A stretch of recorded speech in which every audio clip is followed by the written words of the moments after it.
Salut tout le monde, j'espère que vous allez bien et aujourd'hui nous allons nous intéresser au placement des épaules ainsi que le placement des omoplates.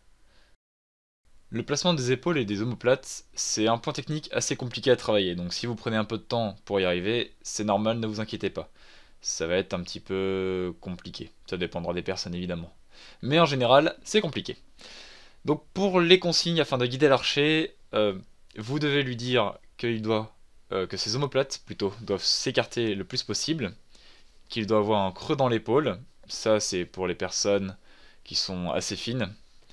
Ensuite, on doit lui dire qu'il doit étirer et relâcher le trapèze. Puis, il doit expirer avant de se placer pour tout détendre. Ça aide toujours, pour tous les points techniques. Comment observer? On peut observer ça dans le dos de l'archer, dès le début du tir et durant le tir. Ça va jouer vraiment au début du tir pour abaisser les épaules, puis durant le tir pour écarter les omoplates. Ça va se jouer vraiment en deux étapes. Je répète, début, abaisser les épaules, milieu, voire fin, étirer les omoplates. Et comment? À hauteur du tireur, comme d'habitude. Les exercices que je conseille, comme d'habitude, l'élastique, ça change pas, c'est vraiment un outil magique qui va vous servir, donc achetez-en un si vous en avez pas, il y en a Decathlon si vous le voulez. Les jaunes, ils sont pas mal, j'en ai comme ça. Ensuite, il va falloir lever les bras, sans poids ou avec poids, et essayer justement d'abaisser les épaules le plus possible, comme montré sur le début de la vidéo.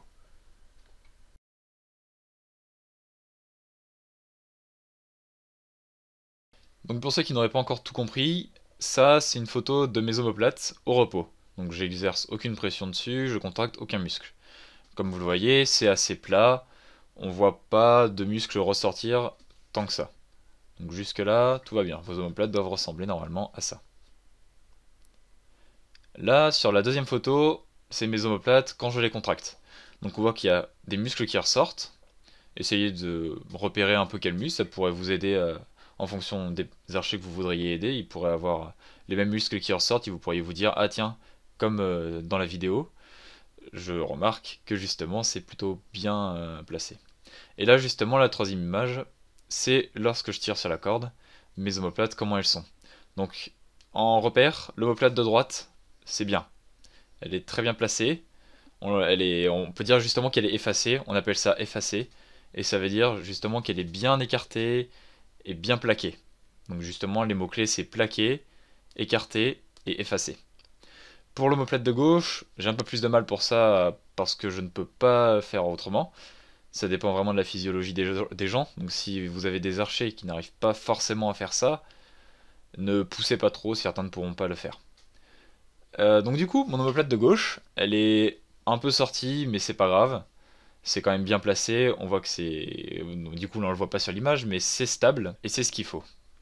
Et bien voilà, c'est la fin de cette deuxième vidéo. J'espère que celle-ci vous aura plu et qu'elle vous aura aidé. N'oubliez pas que ce point technique est assez compliqué en général, et ne vous découragez du coup pas trop vite. Et je vous dis à la prochaine, salut!